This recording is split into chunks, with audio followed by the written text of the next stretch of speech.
We'll talk about the win over the Jazz plus the whether or not the Nuggets need to improve. And just trying to get better every day. This is Locked On Nuggets.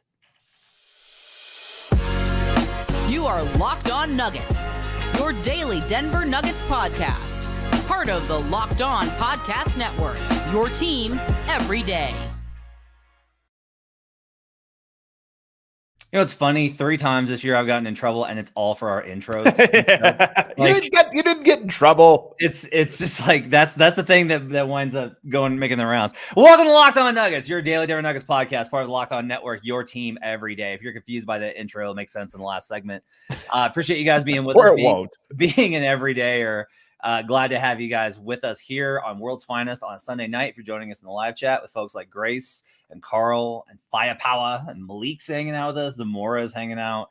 Glad to have you guys with us. You can catch it on Apple Podcasts, Spotify, or on YouTube. You can go to youtube.com/LockedOnNuggets. Best way for you to support the show is go over there, hit the subscribe and like button, and join us on all of our live shows. We are available Monday through Friday. Appreciate you guys being with us here on World's Finest on a Sunday night. On today's show, we're going to talk about the Nuggets and how they remain, as Adam thinks, locked in versus the Utah Jazz. I did not feel they were locked in versus the Utah Jazz.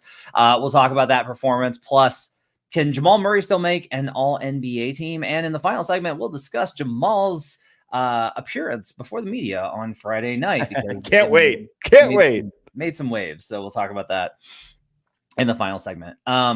All right, let's start with this. The Denver Nuggets get the win over the Utah Jazz on Saturday night. Got a good win, 142-121. They were up. Their largest lead of this game was 39 points. The smallest margin in the third quarter was 15. Yep. And then they wound up getting it back under control. Malone credited the bench unit, particularly with getting this thing back under control in the fourth quarter to extend it so that they only had to play Jokic for what I believed he referred to as a cup of coffee, though Jamal Murray did play quite a few minutes in the fourth quarter. Very interesting. Wait, he played 37 minutes in a blowout? Speaking of, he played 37 minutes, scored 37 points, season high for Jamal, 7 assists, 3 rebounds, had the whole thing cooking. He was in his bag. He played really well. Great. It's funny because I was trying to explain to Blackburn that I think this is like one of those games where, if you're a beat writer and you catch this game, you're like, God, the Jazz are horrible. And I'm like, no, like they've had good moments and bad moments, and they're in a bad moment. Like this is one of the things. And it's funny because I remember when the Nuggets were like this, it was like, oh, remember like they played really well that 1 week in January. And it was like, what happened 2 weeks later? Oh, they were dog trash. Like they were dog water that last week in January. And then like, well, it's February. Like I was up and down. Like that's what happens. It's like, you're a young team that's trying to figure yourself out, and you're trying to figure out, you're just trying to figure out good habits, and you're trying to get better. So I think it's really, I think it's important to kind of note that like that Jazz team is probably better than it showed, but that was a really rough performance by Utah. Like Utah, along with a couple of other teams, like you get to a point in the season where you're not like a super young team that's just developing, and you're not contending for a playoff spot. So you're just kind of cashing checks and working on your game. I thought Keontae George was fantastic in this game for them. Nikola with 26 points, 6 rebounds, 8 assists in 32 minutes. Could have been more had not been for a stagnant third quarter. MPJ with 19. This was a pretty comfortable win. I don't have a lot on like the dynamics of this game because to me, Utah was very outclassed in the beginning, and then the Nuggets let completely go of the pedal. They just didn't step down on it for the entire third. This is why I disagree with you, Matt. That game, and if you talk about the Nuggets back in the old days when they were on the ascension, when they were in the Utah spot, oftentimes the games where they looked like world beaters and you thought, oh my God, this team actually has something. Not always, but often it was when a team did not take them seriously. Oh, you got the Warriors coming in, Juancho Hernan-Gomez game. Like, who are these guys? And you punch. This is the thing about Denver. They did not leave space for that. This was 13-4 to start. Some of that was red hot shooting from the Nuggets, but a lot of it was also just being, to me, locked in on this game in the first half. Now, the third quarter, they weren't locked in on, but I thought Denver's execution in that first quarter and their shot making, but their execution on both ends set a tone that told Utah, this is a night where you're going to be blown out by a better team. Yeah. And that was the case. Now, they get up, to your point, a 39-point lead, and they come out in the third quarter. And I think a little bit of human nature takes over, and that Denver was really pathetic in that one. By the way, saw some people, including our friend Blackbird, called the third quarter despicable. Despicable. And I was there. I was 2 seats down from him. Yeah. And like we had like a 20-minute discussion because the game was out of hand at that point. Sure. We had a 20-minute discussion about whether or not despicable was the apt word. And and I was like, I don't think so. I was like, because that word is judgmental. Like its definition implies a hatred or contempt. There's an emotionality behind it. It's not descriptive of it being bad. It's like that's why people kind of reacted to it. It might be why people reacted to it. I don't know, one way or another. But here's the thing. It was a horrible quarter. Yeah. Like, here's what's funny. He says that. Everybody's like, what are you doing? Being overreacted, this or that. And then you go to the press conference and Michael Malone was like, that third quarter was despicable. Yeah. And everyone's like, and everyone comes out and is like, that's why he's the best coach. Keeps him accountable, honest, tough on him.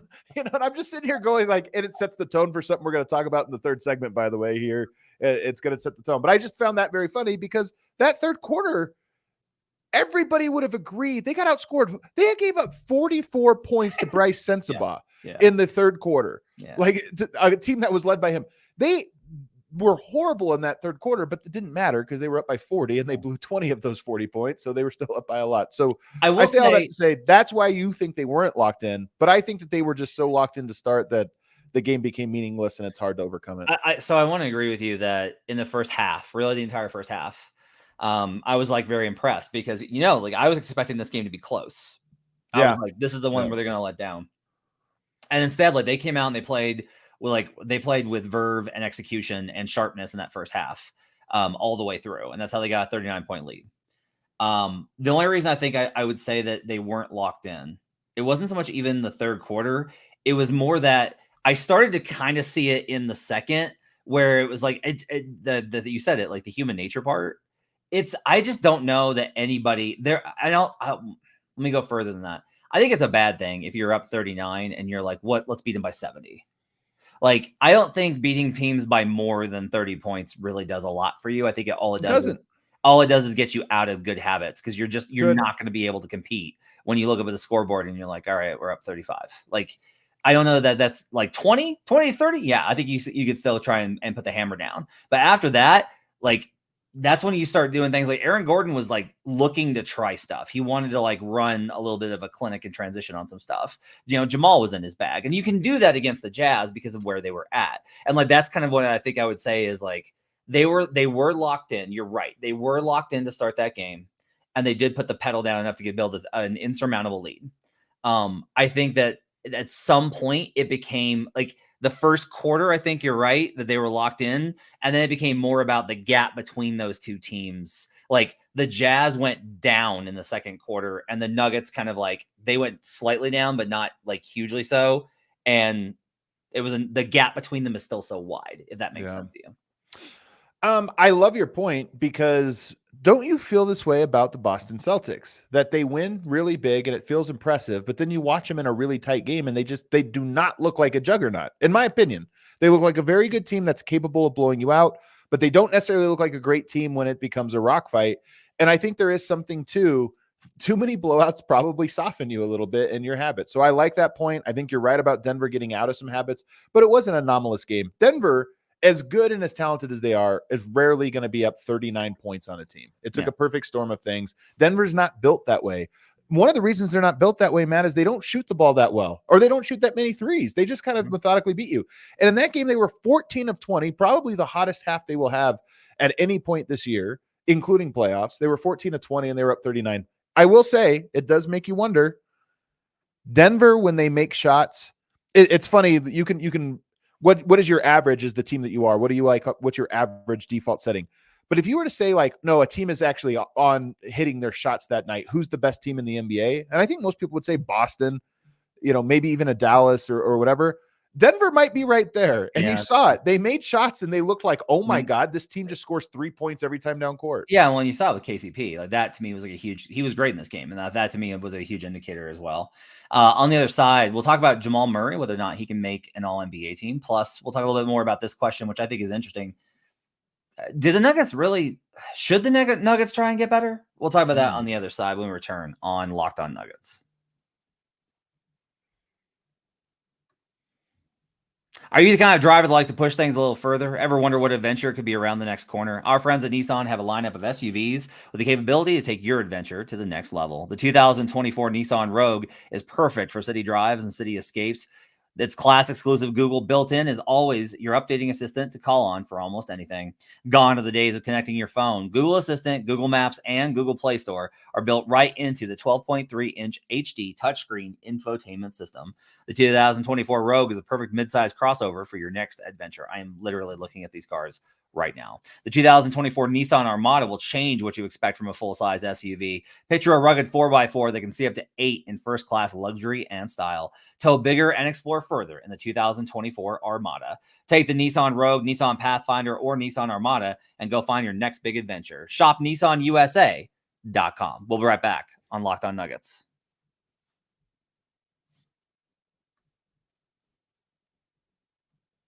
Back here on Locked On Nuggets. Thanks for joining us, making us part of your day. Appreciate you guys being with us. Want to let you know about the Locked On Sports today on the Locked On Podcast Network channel. Locked On has launched the first ever national sports 24 streaming channel on YouTube, and it's now available on Amazon Fire TV in the free Fire TV channels app. Locked On Sports Today is here for you 24/7, covering the top sports stories of the day with the local experts of Locked On, plus our national shows covering every league. You can catch me on Tuesdays and Adam on Fridays on Locked On NBA. Find Locked On Sports Today now available on the free Fire TV channels app.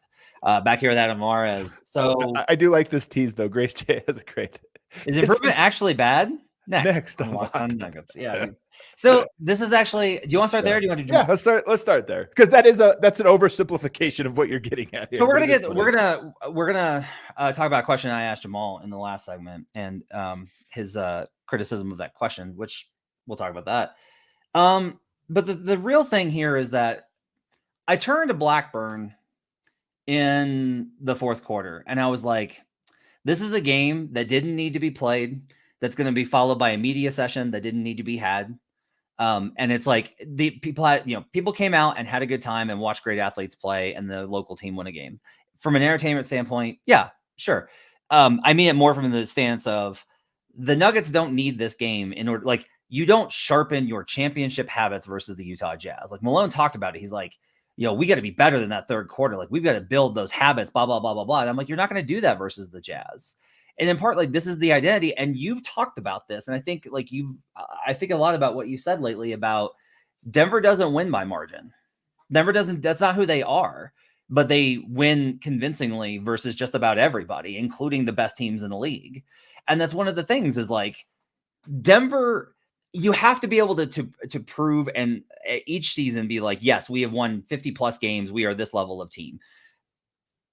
They haven't technically gotten to that number. They've done it. Like, we're there. Like they are per 82 games a 50 plus win team.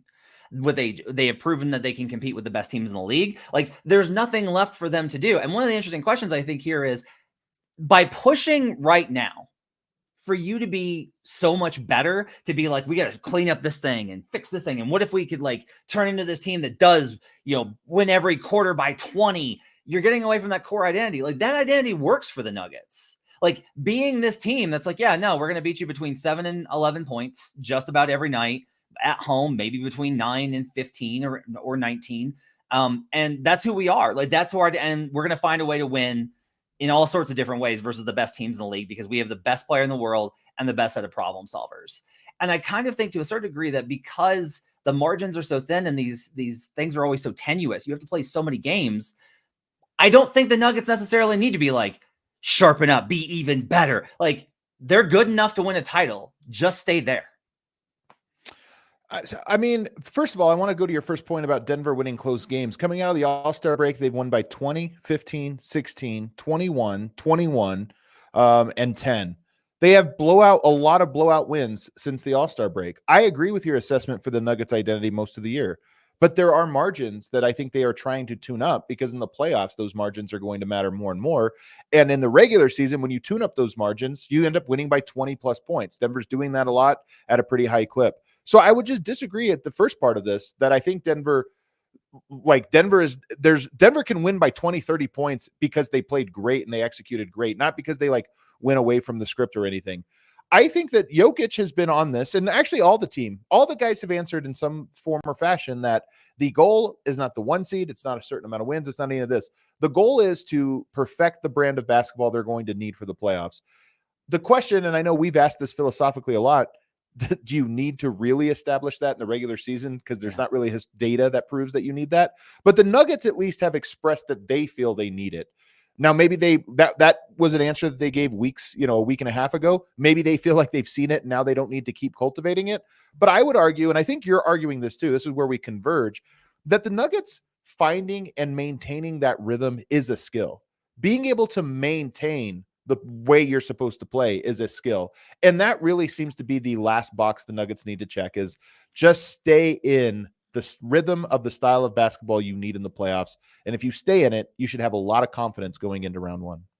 I think part of it for me too is that, there was the idea last season of the championship habits and building towards those. And I think that they needed to find it. They needed to see, can you play at that level? Can you do you know what that looks like? Right. From game one this season, they showed, yes, that when we need to find it, we find it. Yeah. They haven't looked for it and not found it. Right. Even the Suns game, right? They storm back to force overtime. They lose because Kevin Durant made shots and they didn't. Right. But they've found it. And particularly it's that every time that they've started to look like a little wobbly, when we've kind of been oh boy, I don't know. They've had a big game versus the Lakers or a big game versus the Celtics or a big game versus whoever, and they win. And so for me, it's I genuinely am of the opinion that they don't need to do anything more. They just need to make sure they don't fall to 4. That's it. Right. That's the only thing that they got left here. Because I do think, I'm not saying that they could go cold for an entire month, right? You need your legs fresh and conditioning, et cetera, et cetera. But I have zero doubt that these guys walked into the building on opening night after not seeing each other or not playing together in an NBA game. They played preseason, I guess. Not having played in an NBA game for three months. And it was Aaron Gordon said it. He's it's we just got done yesterday. That's right. The chemistry and continuity that they have. And so I think that those questions of how much I am very interested in this question for them. How much do you push over this final month? Right. Because it does, and I mean this, there's a cost now. Yeah. That's really why the question's not silly. That's why Grace J, it was a hilarious comment, but it's because there is a cost to that. If there was no cost, then of course improvement is better, but there is a potential cost to that improvement. And that's what you're hinting at. Here's because the question here is about Jamal Murray, and so much about the Nuggets is about Jamal Murray. Yoke's good all year long. I think he's taken it up a notch, but he has a floor that is really, really good. Murray's floor fluctuates a little bit more throughout the regular season. To me, the story of the post All-Star break Nuggets largely is about Jamal Murray and how great he's been playing. And I just want to bring your attention to something I find very curious. And I'm curious if you're curious about this one, Matt. He rolls his ankle against Miami on the 29th. He plays in the Laker game remember it was questionable about whether or not he would, because there was a big rest afterwards he could get if he wanted. He played in it, and not just played, he played 38 and a half minutes, had a phenomenal game, 24 points, 11 assists. Really, really good game. Then he turns around and plays in the next game 42 minutes. Then the game after that, 37 minutes. And then last night, another 37 minutes. And I look at that and I go, that's 4 of the biggest minute total games Murray has played all year. And some of those were in blowout wins. I find that a little bit curious, and I even find it curious to say Murray's playing his best ball. All of those games I just mentioned were on national television, and I sit there and I go, I wonder if there is still an open door. And then, by the way, people like Tim Bontemps are at the game the other day, ESPN guy, I talked to him very briefly. The conversation from national media is Murray's right there for All-NBA. I think the local people are thinking, well, he wasn't even an All-Star. All-NBA is even more competitive. Is there really momentum for that? but there's a national story about Murray as this guy that should be considered for all NBA. He's putting up really big numbers on national television games this last couple weeks, and he's playing a lot more minutes than ever before. That's at least one explanation that, hey, there's a possibility here. It's worth $100 million to him. Of course he should want to go for it. So I just wonder if that's part of the calculus here. I mean, I wouldn't blame him. I always think that a lot of the decisions on who plays and when are based off of those kind of factors. And yeah, look, I think that it's tough when constantly we're like, well, we got to reward this team and we got to reward this team and we got to reward this team. And it's like, okay, who do you think is going to win the Western Conference? Well, the Nuggets for the second year in a row. And they have one guy. Like they have one Right. guy. Yep. One. That's it. Right. Just one. Like the Kings, it's like, what about Domantas Sabonis and De'Aaron Fox? And I'm like, how about they get a top 3 seed again? Like this is kind of the equation. So I wouldn't be surprised if he does get in that conversation. I'd have to look and kind of think about how many, like there are so many good guards. And so I think it's going to be tough for him to get into all NBA. But do you feel though, here's the premise of the question, Matt. The ending is always what matters most, by far the most. Do you think there's a chance that Murray just has a phenomenal last 25 games and people in yes. voters' minds, he had a great 82 games. And so yes. it's like, oh, that guy's clearly all yes, NBA. Especially if they get the 1 seed. Yes. And so I just wonder if he has a little of that calculus as well. And like I said, I was so shocked when Murray stayed in the game to the final 2 minutes the other night. I was just so surprised he played 37 minutes in a 30-point game. Like when you're talking about being well rested down the stretch, everybody talks about we want to be healthy and rested down the stretch. And here you are playing all the way to the final 2 minutes of a 30-point blowout. It was curious to me, and it made me wonder that very question. And again, there might be other things. It might be, I honestly believe this. I've talked about Murray upping his conditioning over the last little bit post All-Star. In this game, he was full court pressing guys. He was like running around. I almost was like, okay, he's pushing himself now to get in that playoff shape. So it could be as simple as that. You know how many minutes he's going to play in the playoffs? 37, 38, 39, 40. So maybe it's just a matter of getting ready for that and making sure his body is ready. It could be as simple as that. But at least it was something that made me wonder. I had written off all NBA, and now I'm sitting here going, maybe not. Maybe it's actually more on the table than we think. Well, speaking of Jamal, he had a press conference, and there was some fallout from that. And we'll talk about that on the other side here on Locked On Nuggets.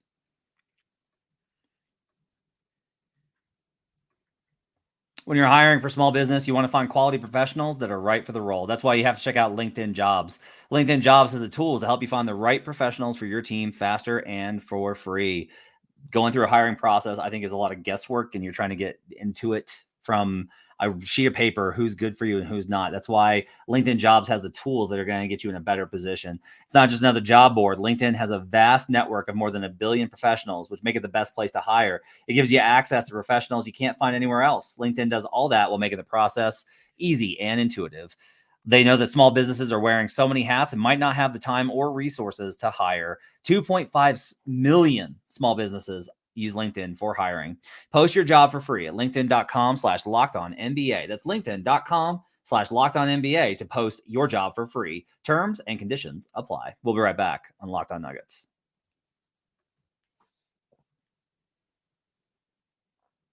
Back here on Locked On Nuggets, thanks for joining us. Appreciate you guys being with us. World's Finest with you on a Monday. Swipe with you on Tuesday. Adam and I are back with World's Finest on Wednesday. Thursday, Swipe is back with you again. And then whatever we're going to wind up calling Swipe and I show. Probably something comic book themed, since you and I both dig those kind of references. We'll do that. Yeah, same with me and you. World's Finest. We both dig them. So let's talk about Jamal. This wasn't that big of a deal, and I was actually grateful that it didn't become like this massive deal. Jamal had a good game. And if for those of you that don't know, season high. This is the story on season high. This is the story on Jamal. When he has a great game, he is terrible in the press conference. He's mad, surly, just sneers at us. It's really bad. When he has a terrible game, he's awesome. He's in. I disagree with that. I think he defaults to. He is one of the less enjoyable pressers, in my opinion, most of the time, whether it's win or loss. I do think he zigs a lot after wins, where he comes in a little surly, and he was clearly surly in that, last night. I think he zags a lot after when he plays badly. Like he takes a lot of responsibility, and kind of, I think there's maybe in part because he feels like I need to own up for it. Like he's got a real sense of accountability, and I appreciate that.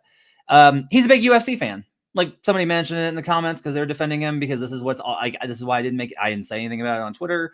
Ted says it was the UFC. He's friends with the UFC. It's not a hate on you, but like, what the heck do you ask questions for the literal 64th time this year? He didn't have to go to the podium. Yeah. So the key here is that PR asked him to go to the podium because he had the season high. Joker goes almost every game because Joker has a great game almost every single night, and he does a ton of those. So whenever they can get him a night off, they're going to do it. Jamal happened to have a season high, which means that he's the story of the night, which means the beat writers that write on deadline need quotes from Jamal. And they need him fast, by the way. Like, they're on deadline. They need him quickly. And I will say, like, Jamal's much better about that than certain other. And if you read any AP story, or if you read anything from the Gazette or the Denver Post, you will see that every gamer has a quote in it because they have to. Yeah. A lot of people say, why ask questions? Guess why? You have to have a quote from the arena, from the presser. You have to, even if it's a bad quote. That's number one. Number two, why do people ask questions? You never know when you're going to get the great question. Guys try, like, reporters will try to draw something out, but oftentimes it is as simple as, let's get the conversation started about this game. You know, you might ask a basic question about the flow of it or what it means or this or that. And oftentimes when a player is open with you or has the appropriate amount, in my opinion, the appropriate amount of reverence for the moment, oftentimes they will give you something that starts a conversation, and that makes for the best pressers. And one of the things I think is important is the distinction here is that the NBA players do not owe it to the media to speak with us. They don't owe it to us. They owe it to the NBA, which is stipulated that they have to speak to the media. Yeah, it's literally in their contract. And they owe it to the fans who want to hear from them after the games. We're the conduit. It's not about us. We're the conduit. Jamal's on his phone. Jamal wanted to watch the fight. So Jamal comes in and he literally like stares at his phone and watches it the entire time while taking breaks to half give us the answers of the questions that we asked for. This is tough for me because my standing thing has always been, and this started like with the Russell Westbrook conversation, is that I've always said, you don't have to give us good answers. You just have to show up. That's it. Like, you can be as surly, you can say no comment, and that's fine. That's your choice. All you have to do is actually answer the questions. And my problem can do this, by the way. He can.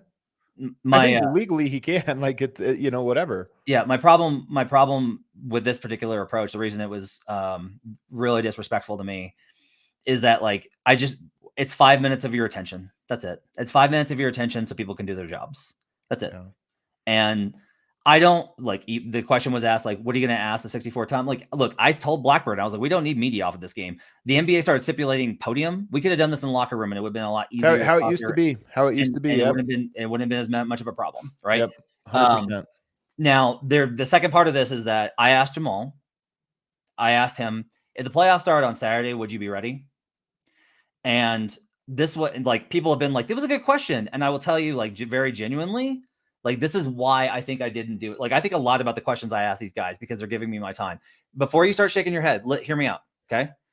It's a perfectly fine question to ask. And he didn't have to be like, he was annoyed at the question, whatever. He was like, what kind of question is that? And are you kidding me? And all these things.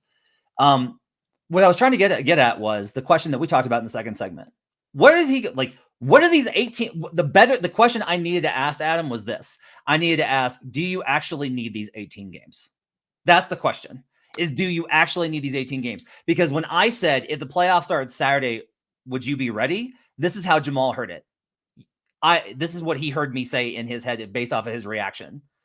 Jamal, I don't think you guys are going to be ready if the playoffs started Saturday. You guys right. A lot of athletes are afraid you're leading them into something. Because you had a bad third quarter. So clearly you're not championship caliber. Right. So what do you think about that? That is not what I meant to ask. My goal was to get him his thoughts on the length of the season and how, if you're a team in the Nuggets position, what are you doing with these 18 games, most of which are not going to matter for the seeding standings and your path to a championship? So while I appreciate everybody's support of it, he took my question wrong. And that's my job is to make sure that I ask the question that gets the answer I'm looking for, but also doesn't lead him down that kind of path. Right. And so I hear that you don't want me like berating myself. Jamal could has just been like worked with it. A lot of guys would just worked with that question. But also I get that Jamal felt that I was saying you're not ready, which I would never do because what would I know? That's why I asked the question. This is what I always get to. You want to know like how much I think I know about the game? Very little. That's why I asked the questions. Right. But at the Well, same time, this is why I shake my head, man, because I don't care. Like I think you're in your own head. My personal opinion is I think you're in your own head about it because not that you're not wrong about what he heard versus what you said or this or that, but because that's called being a human being. That's called being a human, having a conversation with somebody and trying to, you talk and it's like, oh no, I didn't mean that. I mean this, let's talk about it. Let's get through it. And with a normal human interaction, those things that language is just a lossy compression of a thought, and you work to bridge so that you can get two people thinking different things to meet in the middle through language. So there's obviously like gaps in there. Here's the problem. I asked him that exact question last year, Matt, and do you know what he told me? Because it was so memorable at the time, because the Nuggets were not playing phenomenal basketball at the almost exact moment in time as right now. I asked him that question. Is there anything else that you feel you need to accomplish between now and the playoffs? And before I finished the sentence, he said, no, there's nothing left. And there was like 15 games left. And I'm sat there thinking, this is strange. So the fact that he thought your question was so dumb because clearly there is more. First of all, we have two different answers in two different seasons. So again, to me, none of this was about the actual question. None of this was about the answer. The whole thing about it was, it just not being able to put yourself in someone else's shoes and say, okay, what is this relationship we have with the media? You could say it's no relationship. I don't like the guy. It's not what it is. This is a interaction between players, medias, fans, and this is why the whole engine works. And you can just handle it with the appropriate level of reverence and go about your business. And it's not that big of a deal. He chose to make it a big deal. And look, I don't need the adoration of any of these guys. People always ask me like, what's it like being around these guys? I always tell them it's a professional working relationship. I'm not around them. We don't hang out. We don't say what's up to each other in the hall and fist bump out in the parking lot and stuff like that. We are passing each other through work, and that's it. I don't need more than that. But we had at DNVR over the weekend a takeover where we have people come in and come in oftentimes from out of state, even people from out of the country, and they come in to have this experience, go to the games, be with each other, and then come and meet us. It's exhausting. It's exhausting. It's a long day every single time. But I understand that these people made an enormous effort to come out to be at the bar and to do these things. And that while it's just Saturday night for me, one of 1,000 days that I've been doing this job, for them, it's something very special. And I always put myself on the human level to say, let me give these people the appropriate amount of time. Sometimes they ask the exact same question everybody asks, Matt.